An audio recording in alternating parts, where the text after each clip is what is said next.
서로 앞뒤 좌우로 인사 한번 나누시죠. 본이 된 삶을 삽시다.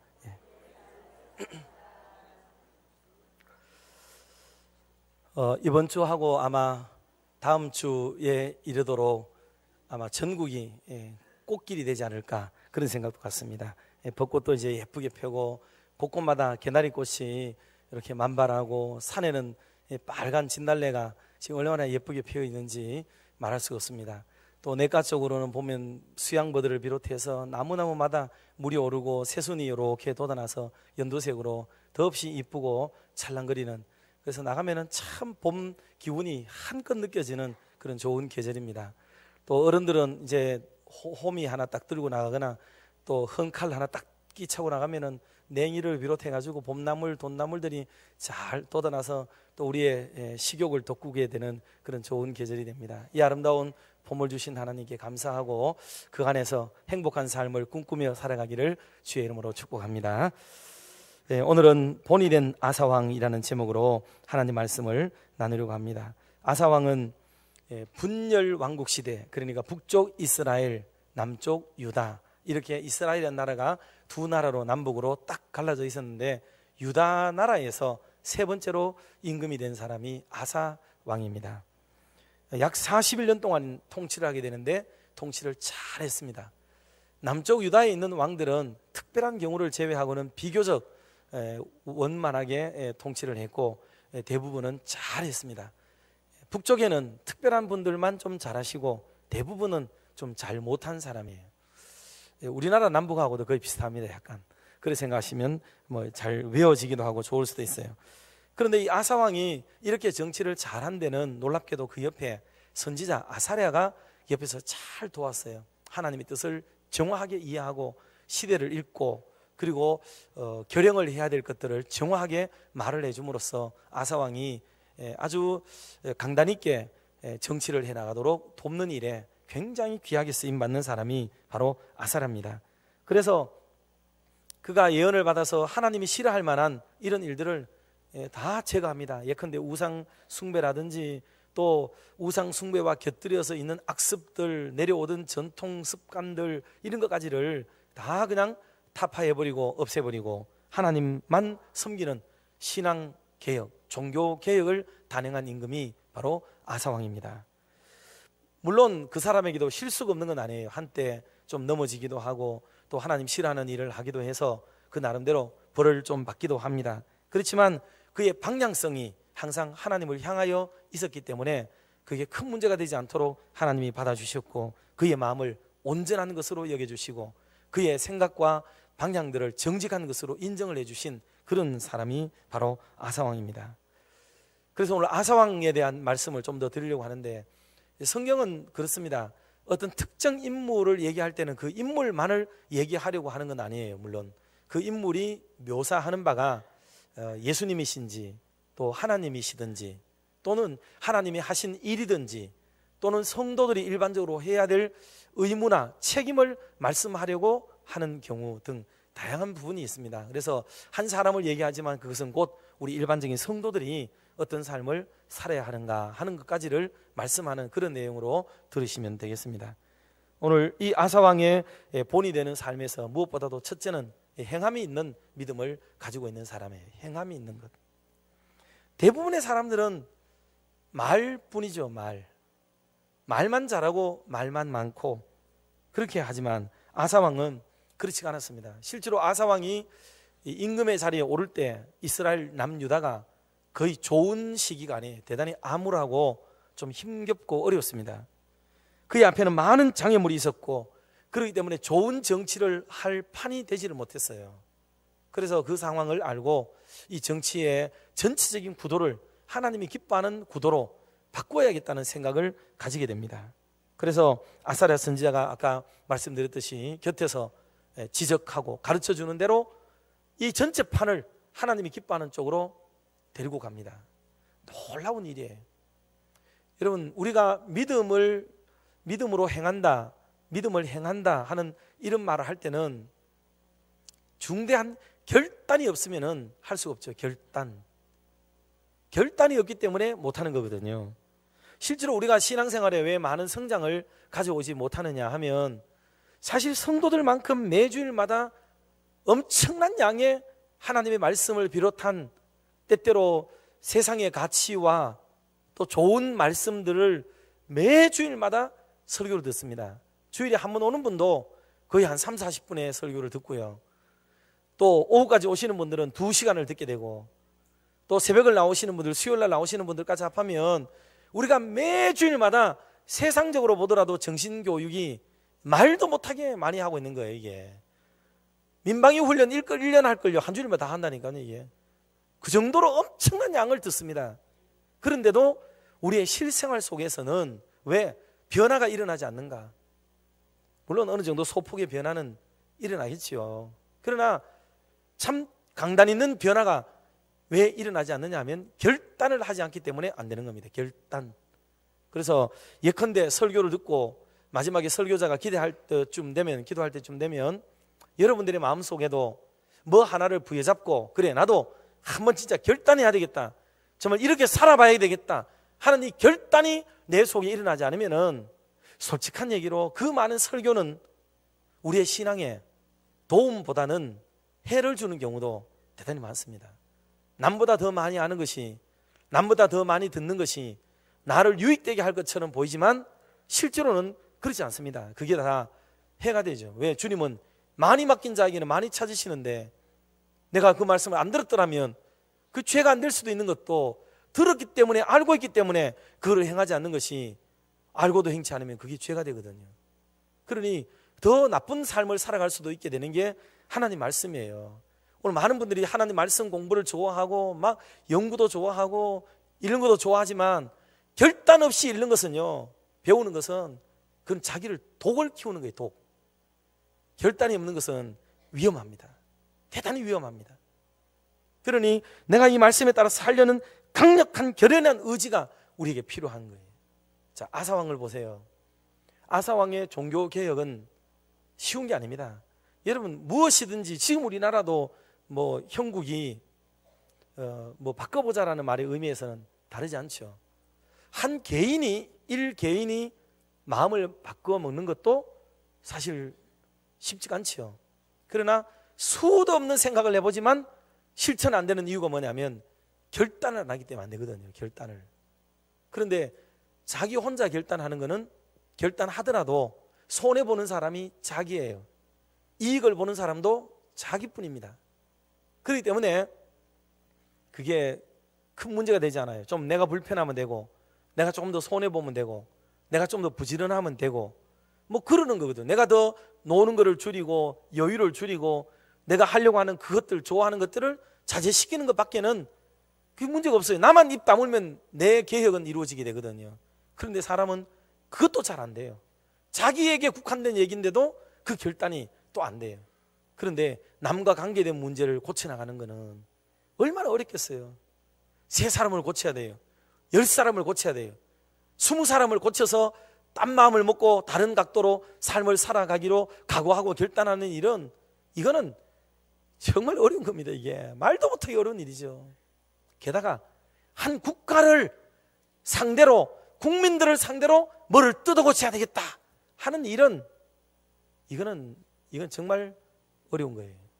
그러니까 이게 보통 말로는 안 돼요. 왜? 사람마다 다 다르기 때문에, 생각과 입장이 다 다르기 때문에. 어떤 사람은 정신적으로 생각할 때, 야, 맞아, 내가 손해가 되더라도 이거는 하는 게 맞아, 이게 나라를 위한 거야, 이게 미래를 위한 거지 라고 여기는 사람은 손해를 감내하고라도 그거를 지지해요. 그런데 그게 아무리 좋은 일이라도, 내가 오늘 세금 많이 내야 되고 내가 손해를 보는 일이라면 누가 그걸 지지하겠어요? 그게 싫어하지. 내가 손해를 봐야 되고 내가 내려놔야 되고 내 거를 내놔야 되는데 그거를 누가 좋아하겠어요? 그게 반대하게 되죠. 아무리 좋더라도 나하고 관계된 문제에서 보면은 내가 손해이기 때문에 반대합니다. 그래서 시위하고 막 피켓 들고 난리를 치는 거죠. 뭐 그래 됩니다, 사람은. 그러니 한 나라를 바꾼다, 개혁한다는 것은요 거의 뭐 불가능에 가까워요. 정상적으로 대화해가 한다는 것은 거의 어려워요. 그러니 할 수 없이 사람을 집어넣어야 돼요. 감옥에도 집어넣고 제재를 가하고 막 오랫동안 못 나오도록 만들고 심지어는 막 죽이기도 하고 그러니까 막 두려워가지고 떨어가지고 그걸 못하도록 만들고 협박하고 그 자리를 잊지 못하도록 만들어서 아예 그런 욕심을 차단시켜버리고 그런 사람은 아예 이 공공의 장소에 나오지 못하도록 연금을 시켜버리고 그 자손들이 되도록 그런 기득권을 누리지 못하도록 만들어버리든지 막 그런 일을 하지 않으면은 대들어서 감당이 안 되는 거예요. 대들어서. 그러니 독재자도 나오고 정권을 지키려고 하면 그런 아픔이 있고 상처가 있게 되는 게 세상 일이에요. 그게 되지 않습니다. 잘. 지금 뭐 정부가 하는 일을 두고 이렇다 저렇다 하는 말은 아니고요. 그럼 우리나라 역사가 계속 이런 역사가 반복됐죠. 지속적으로 나와 생각이 너무나도 다른 사람들을 수용하는 법을 우리는 배우지 못했어요. 그래서 그걸 가르쳐 주지도 않았고 어른들이 모범을 보여주지도 않았어요. 그래서 대화 자체가 이미 안 돼요. 그러니 상극을 갈 수밖에 없는 그런 나라가 이미 역사가 그렇게 쓰여져 가고 있는 거예요. 그래가지고 명절날 아버지 만나러 내려왔다가 아버지하고 정치 얘기하다가 기분이 나빠가지고 너무 쉽게 내 자식 아니다 가라. 아버지는 나도 다시 오는 거 봐요. 가면 가버리고 뭐 며느리하고 시어머니하고 싸워버리고 뭐 시집 가가지고도 뭔 일이 생겨버리고 장가 가지고도 뭔 일이 생겨버리고 지금 우리나라가 지금 막 난리가 난 거예요. 지금 이게 정치에 대한 판도는요 각 개개인에게 모두 영향을 다 미치도록 돼 있는 거예요. 이게 심각합니다. 이게. 그래서 개혁이라는 게 아무나 할 수 있는 게 아니에요. 여러분 예수님 시대는 예수님이 이 개혁을 한다고 유대 사회를 바꿔보시려고 했었죠. 그런데 유대 사회에 거대한 앞에 벽이 부딪혀서 결국은 예수님이 죄를 덮어쓰고 십자가에 못 박혀 돌아가세요. 물론 그들은 그렇게 했지만 예수님은 그것 때문에 속죄의 사역을 완성을 하셨어요. 칼빈을 비롯해서 루터와 종교개혁자들이 그 천주교를 대항해서 한번 싸워보겠다고 난리쳐다가 전부 칼에 맞아 죽고 불에 태워 죽고 잘라 죽고 껍데기 벗겨 죽고 화살에 맞아 죽고 사람 허리를 갈라가지고 죽이고 불에 튀겨 죽이고 기름에 튀겨 죽이고 불에 태워 죽이고 말이죠. 사람을 새꽃장이로 끼어가지고 죽이고 참혹하게 죽였습니다. 참혹하게. 왜? 우리의 생각에 반하는 세력은 용납할 수가 없는 거예요. 이게 사람들의 의식에는. 개혁이 쉬운 것 같지만 개혁이 어려운 거예요. 우리는 함부로 개혁을 말하지만 나와 다른 사람들을 여러분 어떻게 수용해서 살 수가 있겠습니까? 말은 품어라 그러지만은 그게 얼마나 어려운 일인지 아세요? 그건 거의 기적이에요. 거의 기적. 우리나라도 정치 세력이 있었지만은 시대마다 서로 잡아먹고 죽일 듯이 하지요. 대화가 됩니까? 솔직히 우리 집에서 아버지하고 아들도 대화가 안 되는데 뭔 정치인들이 대화가 돼요. 그게 현실적으로 거의 불가능해요. 이게 그 아사왕도 개혁을 하는데 이 개혁이 얼마나 힘들었겠냐를 짐작해 보면 돼요. 그래서 아사왕 하는 일을 우리가 좀 보면 그의 개혁은 참 놀라운 일입니다. 12절 말씀을 한번 볼까요? 15장 12절. 자, 같이 봅니다. 남색하는 자를 그 땅에서 쫓아내고 그 열조에 지은 모든 우상을 없이 하고. 아멘. 열조가 지은 우상이에요. 아버지, 할아버지가 해놓은 일을 아들이, 손자가 왕이 됐다고 다 이거를 무너뜨려버리고 없애버린 거예요. 참 이게 쉬운 일이겠습니까? 그 집안에는, 가문에는 똥칠을 하는 일이 되는 거예요. 똥칠을 하는 거죠. 저거는 애비도 없는 놈이 아니냐? 다 대들지 않겠어요? 그게 쉬운 일이 아닙니다. 남색이라는 거는 동성애를 말하는 거 아닙니까? 동성애. 남자들끼리 그렇게 하는 거 동성애. 그때도 이루고 있었다고요. 지금도 동성애 문제 때문에 대한민국이 시끄러워요. 전 세계가 지금 휘청거리고 있습니다. 놀랍게도 교회 안에서도 수많은 사람들이 이 얘기에 동의하고 동조하고 그러는 세상이 되고 있습니다. 개혁이요? 개혁을 못하게 하는 세력이 어디 있습니까? 사실은 다 교회 안에 있는 거예요. 교회 안에. 그리고 지금 좌편향 성향을 가진 사람들의 대다수는 놀랍게도요, 어릴 때 교회 안 다녀본 사람이 없어요. 니체가 신이 없다, 신이 죽었다 그러던 그 니체도 아버지가 목사님이고 김일성 집안도 목사님 집안 아닙니까? 전부가 목사 집안이고 장로 집안이고 중직자들 집안에서 나오는 자녀들이 교회에 대한 반감을 가지고 하나님의 교회에 대해서 부정적인 얘기를 하고 있는 거예요. 지금 우리나라의 기독교도 편파적으로 몰아가고 있는 세력들은 불교인 뭐 다른 기타 종교의 사람들인 줄로만 생각하기 쉽지만 사실은요, 한때 전부 기독교에 몸담았던 사람들이, 기독교를 수박 겉핥기식으로 알고 갔던 사람들이 전부 거기에 빠져가지고 총칼을 기독교로 두고 돌려놓고 지금 막 쏘고 있는 즈음이 지금 우리나라에 기독교 탄압하고 박해하고 차별을 가져오는 이런 일들의 사람들의 분류가 대부분 그쪽이 많아요. 그 정도로 교회 안에서 이게 바꾸기가 힘이 들어요. 얼마 전에 경찰에서 전화가 왔어요. 제인대로. 그 목사님 그 경목 활동 하시는데 목사님 의견을 좀 듣고 싶어서 전화하고 있다고. 그리고 뭐냐 그랬더니 교회별로 이제 설문을 하는 거래요. 설문을 하는데 그 내용이 뭐냐면, 교회가 오늘날 교회에 대해 지금 동성애라든가 대사회적으로 일어나고 있는 이슈들이 많은데 그 문제에 대해서 목사님의 견해는 어떻습니까? 물어요. 그러니까 당연히 반대지. 교회도 전체가 반대입니까? 그래서 설문조사는 안 해봤지만 교회는 그거를 반대하도록 가르치고 반대하는 것이 주류를 이루고 있는 것으로 알고 있다. 물론 여기 찬성하는 분들도 계시겠지만. 그러니까 그 다음 문제가 뭔지 아세요? 그러면 목사님 교회는 그거를 반대하기 위해서 지금 뭘 하고 있습니까? 물어요. 뭘 하고 있습니까? 시위합니까? 데모합니까? 이걸 묻는 거예요. 와, 진짜 답을 못 하겠더라고요. 그래서 핑계를 댔어요. 다른 거 교회가 사회적인 이슈가 문제가 생길 때마다 교회가 다 반응을 하고 반대한다고 나서면 주일 예배도 못 드리고 맨날 교인들 데리고 데모나 하러 댕기고 시위나 하러 댕겨야 되는데, 그거는 신앙교육이 어려울 것 같아서 반대는 하지만, 반대 의사는 가지고 있지만 우리가 그런 행동은 실제로 못하고 있다. 그렇게 얘기를 했어요.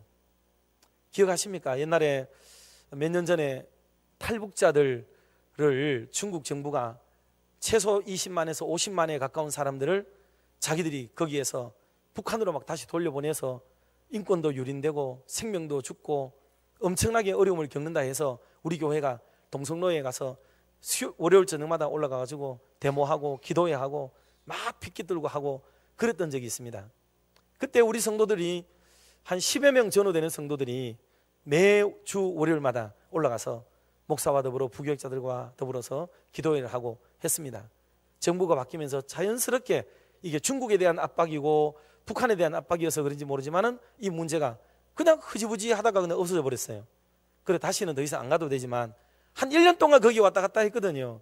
성도들을 데리고 거기를 가는데 얼마나 미안하고 송구한 마음이 큰지.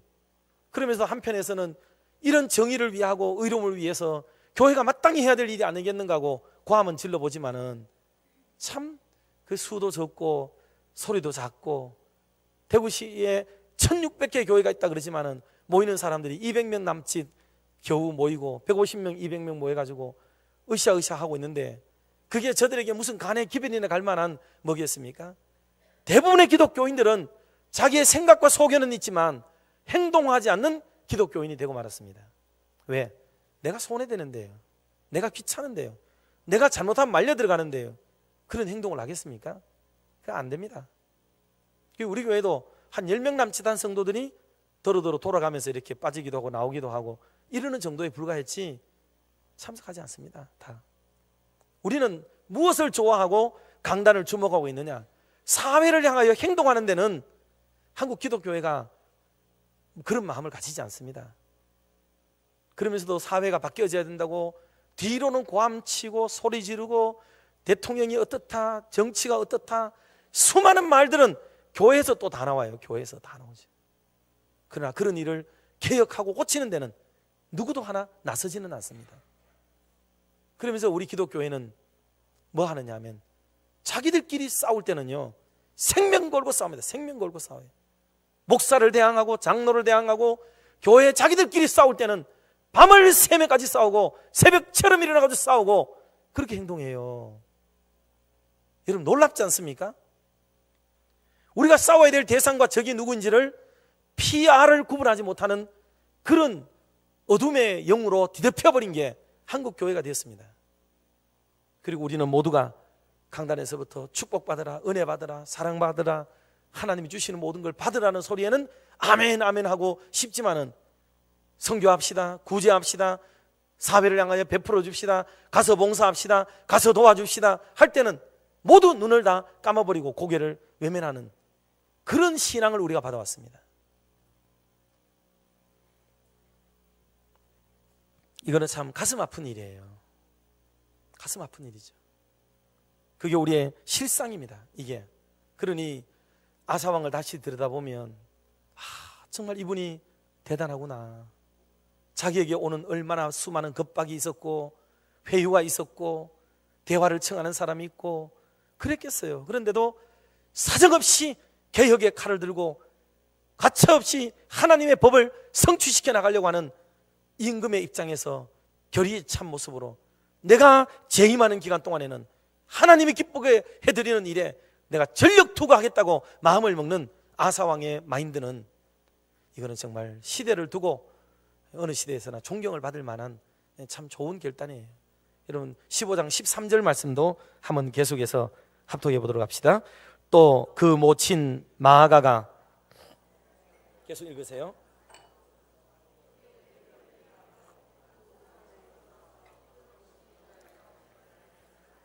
아멘. 그 모친 아사왕의 어머니 모친 마아가가 태후의 위를 가지고 있죠. 임금의 부인은 황후, 임금의 어머니는 태후가 되는데 자기 어머니가 태후의 자리에 있는데 아세라 목상을 만들어 가지고 섬겼다는 이유 때문에 태후의 위를 패해버린 거예요. 이 정도까지 단호한 마음을 가지고 아사가 결의에 찬 마음으로 고육지책의 마음으로 자기의 친육을 잘라내는 아픔을 겪으면서까지 개혁을 단행한 거예요. 사실 어머니 한 사람을 그래 한 것이 아니죠. 어머니는 어머니였겠죠. 계속 어머니를 죽이거나 어머니와 절연하거나 그런 건 아니에요. 다만 태후의 위를 패했어요. 태후의 위를 패했으니 엄마 마음이 편할 리도 없고 다시 볼 일도 없었을 수도 있어요. 한국적인 정서로는 니캉내캉 다시는 보지 말지 하는 얘기하고 똑같은 얘기가 되는 거죠. 결과적으로는.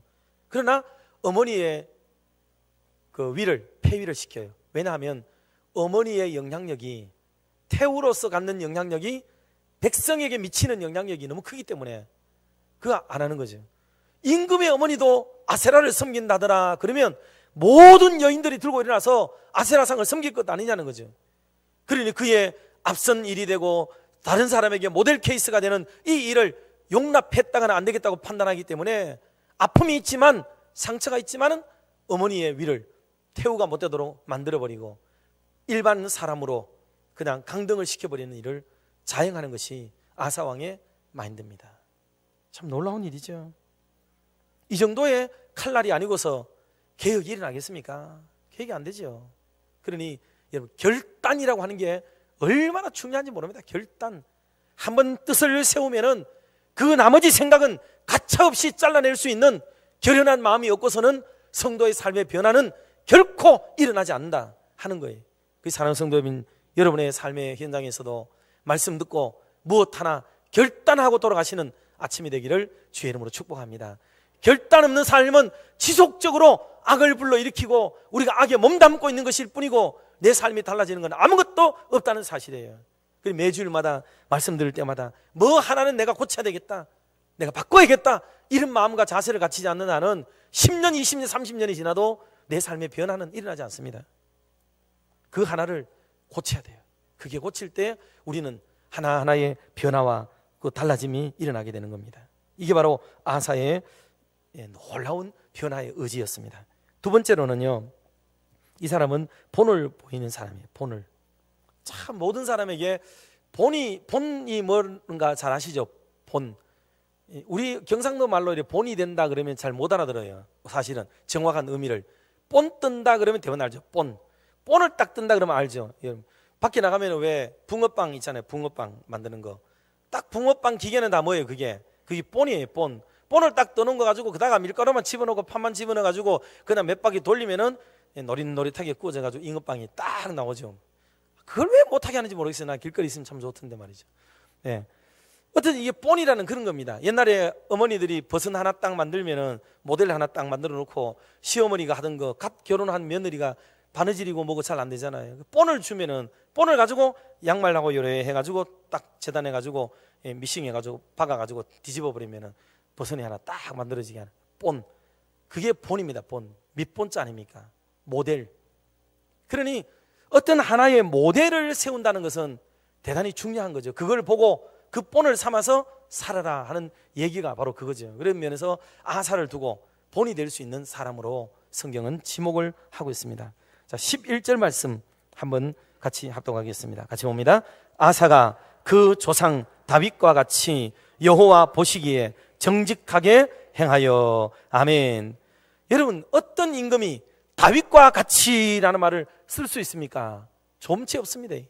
그런데 다윗과 같이, 성군 다윗과 같이 그렇게 정직하고 아름답게 행했던 사람이 아사다 얘기를 하는 거예요. 참 얼마나 귀하고 놀라운 일입니까? 오늘 우리는 살아가면서 본이 되지 못할 때가 너무 많아요. 저 역시도 마찬가지고 아버지로서도 또 모든 우리의 삶의 현장에서 구석구석에서 우리는 참 본이 되고 싶지만 본이 못 될 때가 참 많습니다. 그래서 그래도 옛날 어른들은 참 감사한 말을 하나를 만들어냈지요. 반면교사라는 말이 있어요. 반면교사. 반대급부에서 보면 모든 게 모델이 안 될 수가 없는 거죠. 그래서 정상적인 사람들은 지도자를 볼 때나 누구를 볼 때 그 일이 긍정적으로 봤을 때 모델이 안 되면은 반면교사로 삼아서 저러면 안 되겠구나 하는 마음은 갖게 만드는 거죠. 이 교육적 마인드가 제대로만 들어가게 되면 어떤 경우에도 사람들은 교육적인 배움을 그 속에 얻어낼 수가 있다, 그런 거죠. 이거는 중국의 공자를 비롯해서 수많은 사람들이 있습니다. 세 사람이 길 가는 중에는 반드시 내게 선생이 있다라고 말한 것도 사실 다르지 않습니다. 맹모상천지교도 다르지 않죠. 좋은 데 가서도 좋은 거 배우지만 나쁜 데 가서는 나쁜 것도 배우는 거예요. 그래, 나쁜 데 있으면서도 나쁜 것만 배우느냐? 그렇지 않습니다. 제가 언젠가 농담 비슷하게 말을 했어요. 부모가 올곧게 사는 자녀들은요, 그 자녀들 중에 보면은 꼭 삐딱선을 타는 애들이 많이 나옵니다. 희한하게 그렇습니다. 그런데 부모가 좀 뭔가 온전하지 못한 경우에는 그 자녀들이요, 얼마나 철이 빨리 들고 제대로 된 애들이 많이 일어나는지 몰라요. 다는 아니에요. 물론 다는 아니지만 제 말은 예를 들어서 부모가 그러면 잘못되고 틀리고 그러게 되면 자식은 더 그래야 맞잖아요. 교육학적으로 볼 때 그게 정상 아니에요? 그런데 그런 부모 밑에 자녀들이 얼마나 제대로 된 인간이 많이 태어난지 아십니까? 정신 똑발라요. 어릴 때부터 철 들어가지고요 반듯하게 사는 사람들이 많습니다. 그러니 교육이라는 것은 우리가 아는 세상 교육처럼 나쁘면 나쁘다, 이 등식은 안 맞아요. 하나님의 법은 나빠도 좋을 수 있다, 이게 그 법칙이에요. 엘리 제사장이 얼마나 좋았습니까? 근데 그의 두 아들은 어땠습니까? 홈리와 비나스는 이거는 정말 아버지의 근심 덩어리였다고요. 그러니 우리가 아는 세상 교육의 패턴으로 교회 교육을 논하는 것은 맞지가 않아요. 맞지가 않습니다. 물론 제일 좋은 거는 나도 잘하고 밑에도 잘하고 다 잘하는 거예요. 근데 사람에게는 악의적인 요소와 죄성이 있어서 모두가 일탈을 욕심내는 마음들이 생겨나게 되기 때문에 언젠가는 이게 금이 가요. 3대 부자가 없고 3대 가난뱅이 없다는 말도 다 틀린 말이 아니에요. 그런 일들이 흘러내려가는 동안에 어느 정도 있습니다. 그러니 지나친 욕심이 세상을 힘들게 만들어가는 거예요. 세상을 힘들게 만들어가는 거예요. 본을 보이는 거는 그래서 참 어렵습니다. 참 어려운 거예요. 근데 아사는 누가 보더라도 참 좋은 사람이에요. 역대하 14장 2절에도 동일한 말씀이 있는데 같이 봅니다. 아사가 그 하나님 여호와 보시기에 선과 정의를 행하여. 아멘. 아까 말씀드렸듯이 이 사람도 실수하고 잘못한 것도 있어요. 아까 읽어보듯이 산당도 그 목상을 제거했으면 산당도 없애야 되는데 그걸 또 남겨두기도 했다고요. 그러나 그의 방향성이 어디에 있는가를 하나님은 귀하게 보셨어요. 그래서 그를 정직하다 말해주고 그를 하나님 편에 있는 사람이라고 인정을 해줬어요. 우리는 현상만 보고 다 얘기를 하지만 하나님은 그의 본심과 방향성이 어디에 있는가를 참 귀하게 여기셨다는 것을 보여주고 있습니다. 고린도후서 13장 7절 말씀도 같이 한번 합독합시다. 우리가 하나님께서 너희로 악을 조금도 행하지 않게 하시기를 구하노니 이는 우리가 옳은 자임을 나타내고자 함이 아니라, 또 뒤에 봅시다. 오직 우리는 버리운 자 같을지라도 너희로 선을 행하게 하고자 함이라. 아멘. 그러니 우리가 버리운 자 같을 사람이에요. 우리가 의롭지 못하고 악을 행합니다. 우리가 의로운 사람이라는 걸 드러내기 위해서 신앙생활하는 게 아니에요. 그런 버리운 자 같은 사람일지라도 선을 추구하고자 하는 방향성을 어디에 가지고 있는가가, 그게 그 사람의 모습을 보여주는 태도라는 것을 우리에게 가르쳐주는 게 성경의 방향성인 것을 말씀하고 있는 겁니다.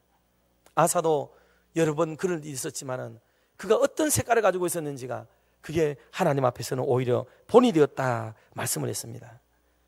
사랑하는 성도 여러분, 예수님도 친히 섬김의 모범을 보여주셨고 바울도 모범을 보였습니다. 고린도전서 11장 1절에 보니 내가 그리스도를 본받는 자 된 것 같이 너희는 나를 본받는 자가 되라고 말씀을 하면서 본인의 인생을 본뜨기를 한 거예요. 본뜨기. 자기는 예수 그리스도를 본뜬 거예요. 여러분, 이게 얼마나 괴롭겠어요. 본은 빗나가면 안 되잖아요. 아까 말씀드렸지, 버선을 만드는데 버선이 지가 일탈을 하고 이쯤 갔다 오면은 뭐가 되겠어요? 그게 버선에다가 주전자를 만들 일이 아니잖아요. 손잡이를 만드는 것도 아니고. 그러니 본을 자기가 살아온 걸음을 본으로 보이겠다고 마음먹는 사람은요, 괴로운 거예요. 힘이 듭니다. 자기는 다 참고 인내를 해야 되기 때문에 이게 고난이에요. 참 어렵습니다. 그래도 우리가 본된 삶을 살려면 그렇게 살아야 될 것을 또 말씀하기도 합니다. 빌립보서 3장 17절 말씀도 같이 한번 봅시다. 형제들아, 너희는 함께 나를 본받으라. 또 우리로 본을 삼은 것 같이 그대로 행하는 자들을 보이라. 아멘. 그대로 행하는 사람이 누구인지를 좀 보여달라는 거예요. 보여라. 너희들 중에 누가 있는지 본을 보여라. 여러분, 우리가 솔직하게 말씀 앞에 서보면 어린이 교육을 할 때는요, 어린이들 중에 잘하는 사람이 뭐를 특별하게 잘하는 애들이 있어요. 그러면 그 아이를 다른 아이 앞에 세워서 칭찬과 모범으로 삼아야 됩니까? 아니면은 다른 애들 상처받으니까 하지 말아야 좋은 교육이 될까요? 어떤 것 같아요? 하지 말아야 된다. 네. 참 헷갈리죠. 그럼 좋은 일은 언제 드러낼 수 있을까요? 좋은 일은 드러낼 수가 없겠죠. 예수님은 이런 말씀을 하셨어요.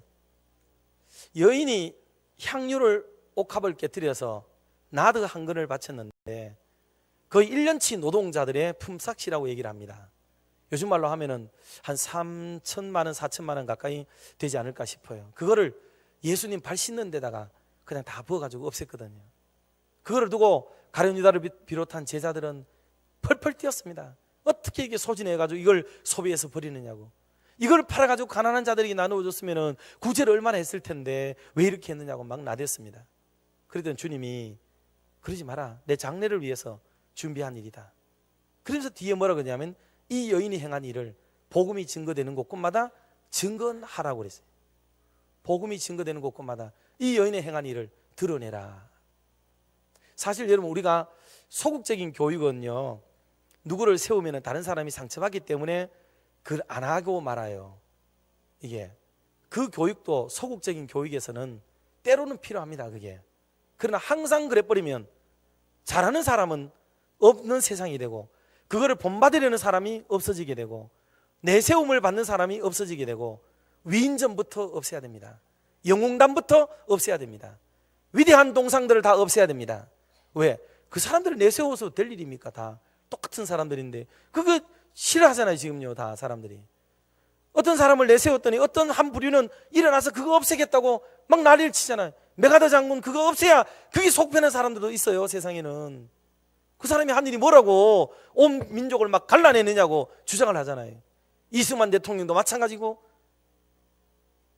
그러면서 또 다른 사람들은 맨 더 뭐 많이 세우기도 하대요. 보니까 뭐 엄청나게 세우기도 하죠. 또 이게 안 맞는 거예요. 이게. 그래서 주님은 좋은 사람들을 모델로 세우고 그것을 본받도록 만들고 선한 일에 열심 내도록 만들어주고 그렇게 모범을 세워서 일을 하라고 가르쳤어요. 근데 교회는 아이들은 간혹 그렇게 하지만 어른들은 아예 이런 것 자체를 못해요. 왜 못하느냐? 교회 목사가 강단에서 뭐 어느 개인을 칭찬했다 그러면요, 그날 막 그 다음날 난리 납니다. 그 사람이 어떤 인간인지를 알고 저러냐고. 우리 목사님 비하인드 스토리를 많이 알고 계시거든. 잘못 알았다 이거죠. 뭐 자기와 관계가 어떻게 있는데 옛날에 그런 인간인데 그걸 모르고 지금 저렇다고. 그 결국 우리는 우리 스스로들이 물고 늘어지는 바람에 누구도 자랑하고 칭찬할 인간이 사실은 아무도 없는 거예요. 그 논리에 의하면은 아무도 없어요. 다만 이런 부분에서는 이분이 자랑할 만하고 이런 부분에서는 칭찬할 만하면 그 부분을 높이고 칭찬하고 해주는 게 좋은 거예요. 그런데 우리는 시기, 질투, 반목, 미움, 이게 견딜 수 없는 거예요. 그것 때문에 선한 일을 못해요. 도모하지를 못합니다. 남들을 드러내지를 못하는 거예요. 그러니까 본이 없는 세상이 된 거예요. 본을 없애버리는 거예요. 모두가 각자가 개체적으로 자기에게 소견에 좋은 대로 사는 삶의 방식을 채택하고 있습니다. 소신껏 사는 거예요. 본이 어디 있습니까? 본을 내면 안 되지. 본을 내는 거는 정체성을 흐트리는 거고 교육을 다른 데로 몰고 가는 게 되는 거예요. 이게 지금 시대는 본을 만들면 안 되는 거죠. 그럼 제품을 만들 때도 똑같은 거 만들면 안 되잖아요. 각기 개성에 맞게 만들어야 되는 거 아니겠어요? 전구를 만들다고 이렇게 저렇게 이렇게 아주 만들지. 그 KS 규격을 만들면 안 되죠. KS, GS 이런 걸 없애야 됩니다. 글로벌 스탠다드. 그게 정신에 부합한 것 아닌가요? 그 세상이 뒤범벅이 되는 거예요. 혼란이 오도록 만드는 거예요. 이 사상과 이념이. 여러분 그런데 속아 넘어가시면 안 됩니다. 기독교의 사상은 처음부터 온전하게 반듯하게 내려가고 있는 그 생각입니다. 그게 우리에게 참 필요한 거예요. 오늘 우리에게 모범이 될 만한 사람들을 교회가 칭찬하고 세우고 그렇게 하는 일은 나쁜 일이 아닙니다. 주일학교 때부터 애들에게 잘해서 다른 부분은 아니지만 이 부분에 있어서는 칭찬할 만하다 하고 권장해서 아이로 하여금 그런 것을 더 발휘하고 기질을 드러내도록 만들어주는 것이 그 아이를 기르는 방식이고 좋은 방식이 되는 겁니다. 부모의 질투에 의해서 아이의 모든 것까지를 다 끊어버리고 없애버리는 그런 참 나쁜 일들이 우리에게 일어나지 않도록 하는 것이 여러분 사실은 대단히 중요합니다. 나를 오히려 자제하고 그러려는 마음을 가지고 있는 나를 억제하고 신앙으로 물리치고 이겨내도록 하는 게 그게 믿음의 싸움이지 그걸 못하도록 하는 게 좋은 건 아닙니다. 세 번째는 하나님께 헌신한 사람이에요. 이분은요 헌신을 합니다. 18절 말씀을 먼저 우리 같이 한번 합독해 봅시다. 저가 또 그 부친의 구별한 물건과 자기의 구별한 물건 곧 은과 금과 기명들을 하나님의 전에 드렸더니 아멘. 부친의 구별한 물건, 가보 아닙니까? 집에서부터 대대로 내려오는 귀한 물건들, 얼마나 귀한 것들이에요.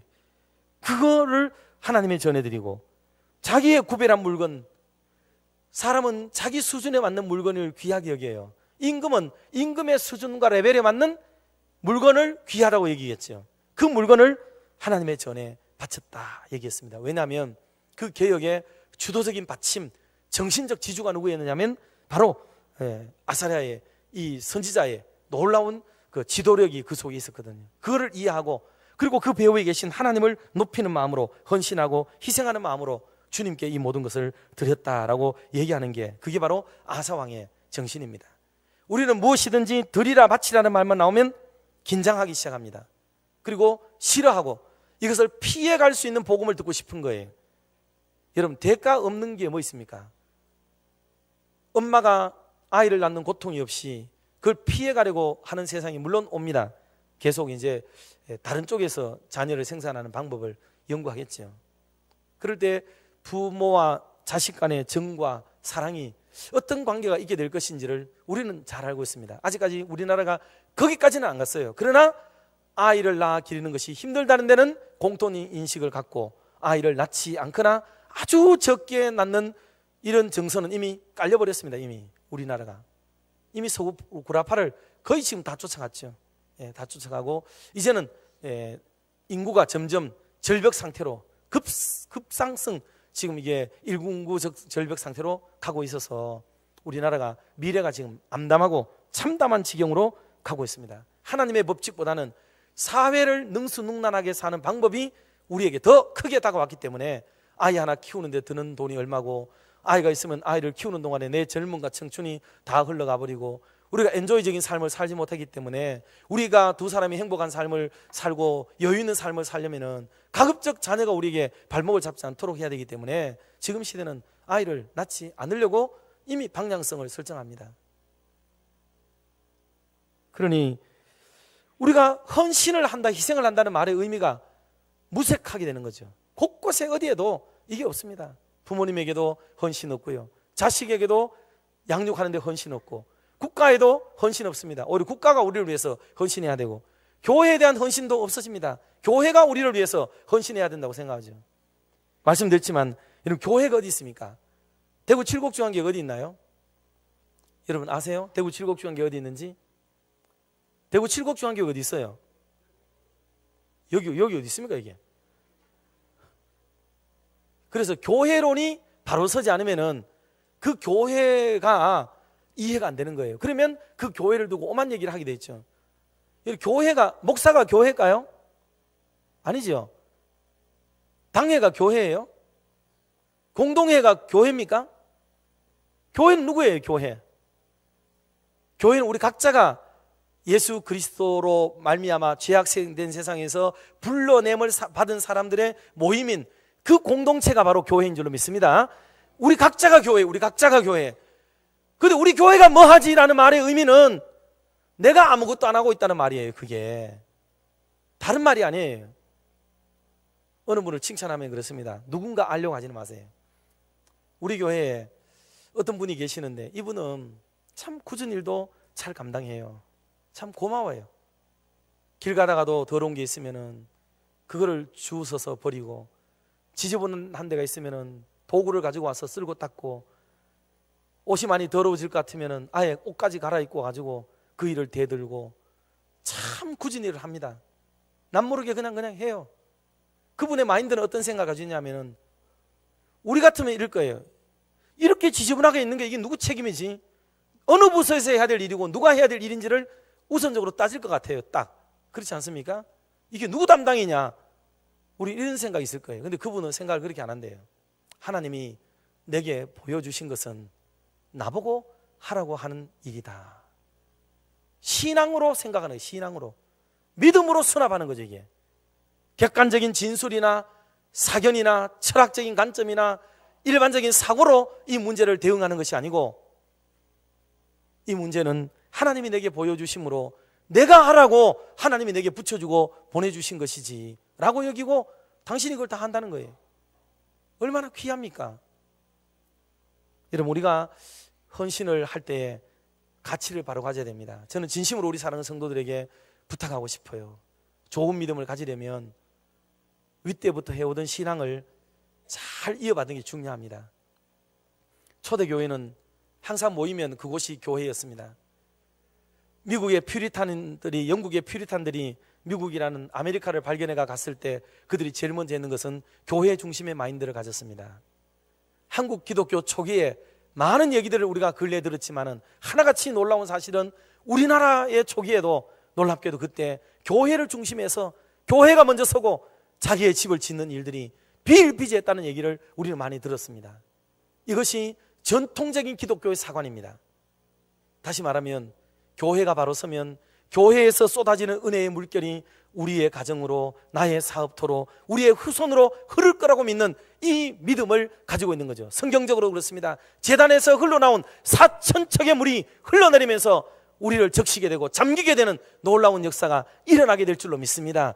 그런데 지금 시대 사람들은 우리 가정이 먼저 서야 교회도 선다고 생각하고, 우리 가정이 먼저 행복해야 나라가 선다고 생각하는 이상한 생각을 가지고 있다는 사실이에요. 그래서 성경적 가르침은 아닙니다. 우리가 좋아서 자의적으로, 인본주의적으로, 이기적인 입장에서 나온 생각일 뿐이에요. 여러분, 교회를 바로 세웁시다. 하나님의 교회를 올바르게 세우면 그 거룩한 물결이 우리의 사업으로, 가정으로, 은혜의 물결이 우리의 자녀들 손들에게 흘러내려서 하나님이 기뻐할 만한 거룩한 인물들을 하나님이 일으켜 세우실 줄 믿습니다. 교회는 신앙을 이야기하는 곳이지, 교회는 세상을 지혜롭게 사는 방법을 가르치는 곳이 아닙니다. 하나님의 은혜를 경험하고 살아가는 저와 여러분의 남은 생애가 되기를 주의 이름으로 축복합니다. 기도하겠습니다.